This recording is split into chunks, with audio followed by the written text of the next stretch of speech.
memories, like you already lived them, that's already done. But the residuals is the emotion. That's it.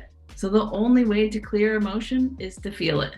And you just have to feel it for a moment. So like just that moment where you felt that emotion and you allowed yourself to feel it for that moment, whatever little shard that was and whatever it was connected to is now moved out. That's how that works. So, but then do you dwell in it? No, I'm not asking you to dwell in it. You can do that. You can do a deep dive and feel a lot of heavy all at once, and it's really intense and whatever.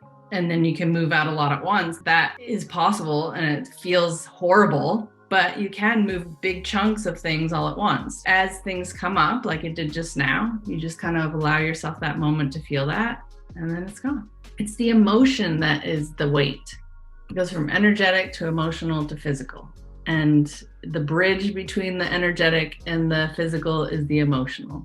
So in order to have more energy, meaning an expansion of energy, you've got to move whatever static is in between, which is usually emotional, negative emotional static. So what is the filter of the lens? What you're creating is this filter of negative emotion. What does that all have to do? Emotion, an emotion of feeling like undeserving or unloved or unwanted.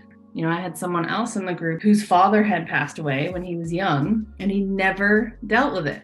It was never even addressed. He never even talked about it with his mom. It was like he was there and then he died and then they just went on with their life like everything was normal. But now he has unbelievable anxiety and anger and depression. And when he really looks back on it, it's all tied back to really not even addressing missing his dad. The exercise that I had him do is just write down. So I started out like, okay, write down one paragraph a day of just a memory or a thought or something that you would have liked to have done with your dad or anything, something that you would want to say to him now. Just write a paragraph a day about that to help process some of that.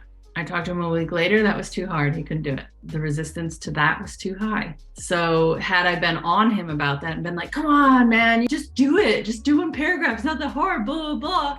He would have retreated further and further away from me. But instead I was like, okay, well, clearly that's too hard. Let's start with one word, just one word a day and send it to me every day. And that was able to get things moving in the direction. But even that was hard. There were days where I had to be like, hey, didn't get my word yet.